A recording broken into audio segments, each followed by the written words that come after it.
La vraie question c'est, est-ce que tu t'y es mis? Est-ce que tu as fait preuve de courage? Est-ce que tu t'es prouvé à toi-même que tu agis pour toi? Salut à tous, j'espère que vous allez bien. Je tiens à vous remercier pour votre soutien. Et c'est vrai que je suis le créateur de cette chaîne, mais elle vit grâce à vous. Merci beaucoup, je vous aime. Merci de me regarder, merci d'écouter aussi ce que j'ai à dire. Et maintenant, je tiens à vous dire que c'est cool d'écouter, mais c'est encore meilleur d'appliquer. Faites l'effort d'appliquer ce que j'ai à dire.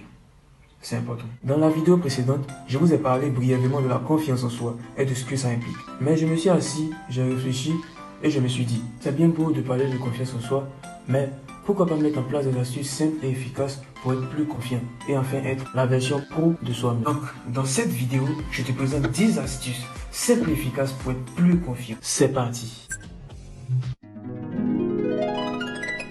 Ah, le regard de l'autre. Chose ultra gênante qui te pousse à baisser les yeux et à détourner le regard. Je sais ce que c'est. Je me souviens de toutes ces fois où je baissais la tête, où je fuyais sans cesse le regard de celui qui était en face ou de la personne qui me fixait. Maintenant que j'ai compris l'importance du contact visuel, cela est devenu tout à fait naturel pour moi de regarder les gens droit dans les yeux. Oui, je sais, cela te sera très difficile au départ. C'est comme ça. Le début est toujours difficile, étant donné que notre corps, notre cerveau et notre esprit n'est pas encore habitué à la chose. C'est même très gênant au départ, mais avec le temps et l'exercice, cela deviendra un réflexe pour toi. Et sache très bien que une interaction réussie n'est pas à 100% verbale, elle est aussi visuelle. Cela peut se faire à travers les expressions du visage, les gestes et tout. Alors je t'encourage vivement à pratiquer le contact visuel. Vous serez à même de percevoir les signaux que la personne qui est en face de vous vous envoie. Mais attention, trop durer en regardant quelqu'un droit dans les yeux peut être intimidant. Donc, fais part de juste milieu en détournant de temps en temps le regard pour ne pas trop mettre la personne en face de vous mal à l'aise. Si tu as peur d'affronter le regard de l'autre, n'oublie jamais cette phrase qui dit « Il faut toujours affronter ses peurs ». 2. Transformer sa peur en énergie positive. Ça ne veut pas dire sourire face à un gorille enragé ou à un camion qui tente de nous percuter. Mais en revanche, cela consiste à se dire que tout ira bien et tenter de garder son calme tout en souriant face aux nouvelles personnes que tu auras à rencontrer, que ce soit dans la rue ou n'importe où. Ne te hâte pas à cacher ta gêne quand tu te retrouves dans une nouvelle situation.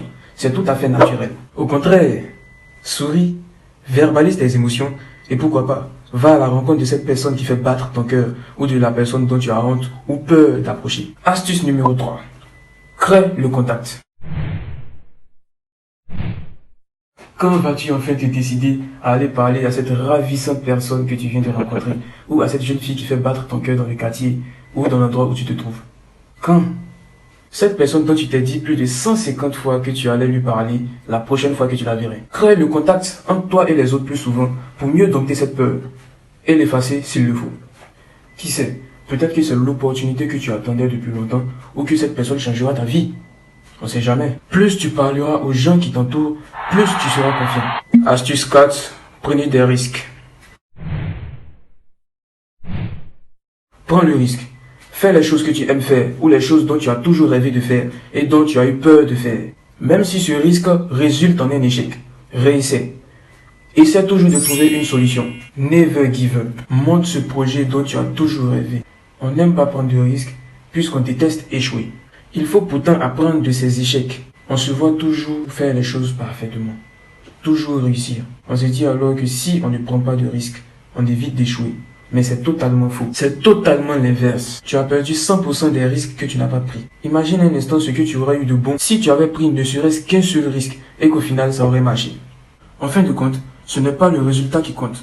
Ce n'est pas si ça a marché ou pas. La vraie question c'est, est-ce que tu t'y es mis? Est-ce que tu as fait preuve de courage? Est-ce que tu t'es prouvé à toi-même que tu agis pour toi? Quand tu fais preuve de courage, tu montres à toi-même et à ton cerveau que tu n'es pas un bon à rien, que tu n'es pas un loser. Le fait même d'agir augmente l'estime personnelle. Si tu ne prends pas le risque de découvrir si tu peux, tu ne pourras jamais et tu ne sauras jamais si tu peux. Astuce numéro 5. Découvre ton toi intérieur. Privilégie toujours ce qui te semble juste, même si les autres sont contre ton avis. N'accorde jamais de valeur à celui qui ne t'en accorde pas. Privilégie toujours ton authenticité au-dessus de ton envie d'être aimé ou accepté des autres. Pratique le non. Dis non aux choses que tu ne veux pas ou aux choses que tu ne veux pas faire. Ce n'est pas parce que les gens veulent que tu fasses une chose qu'elle est nécessaire pour toi ou qu'elle est bonne pour toi. Certes, tes parents veulent ton bien, mais selon eux leur vision des choses. Alors que toi, tu as ta vision des choses à toi. Écoute ton cœur et n'aie pas peur d'oser. Astuce numéro 6. Je suis le meilleur. Tu es le prix. Sache-le. Cela paraît banal ou idiot de se répéter à chaque fois et à tout bout de champ, je suis le meilleur. Mais, à force de te répéter sans cesse que tu es le meilleur, ton cerveau et ton esprit finiront par intégrer cela et te feront réagir comme tel. Et tu finiras enfin par être ce dont tu t'es toujours convaincu que tu es. N'aie pas honte de ce que tu as décidé d'être.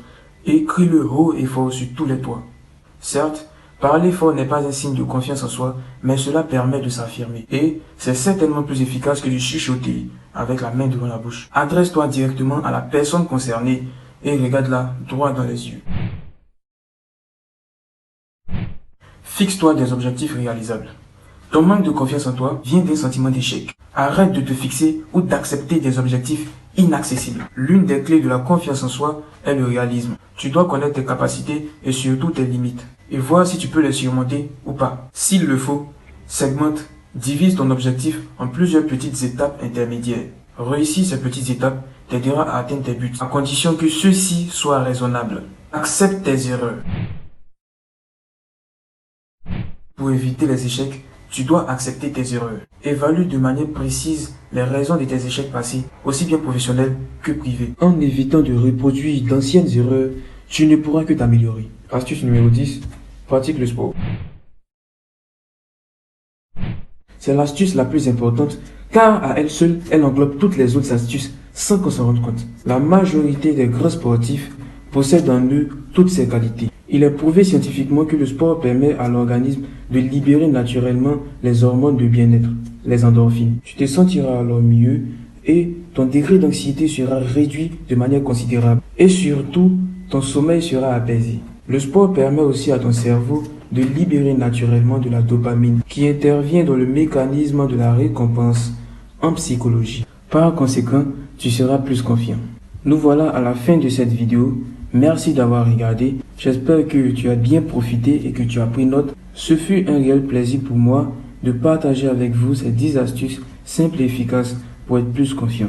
Mais comme je le disais en début de vidéo, c'est très bien de regarder, mais c'est encore meilleur d'appliquer ce que je dis. Abonnez-vous et surtout n'oubliez pas d'activer la cloche de notification. On se retrouve vite dans la prochaine vidéo. Portez-vous bien d'ici là. Peace.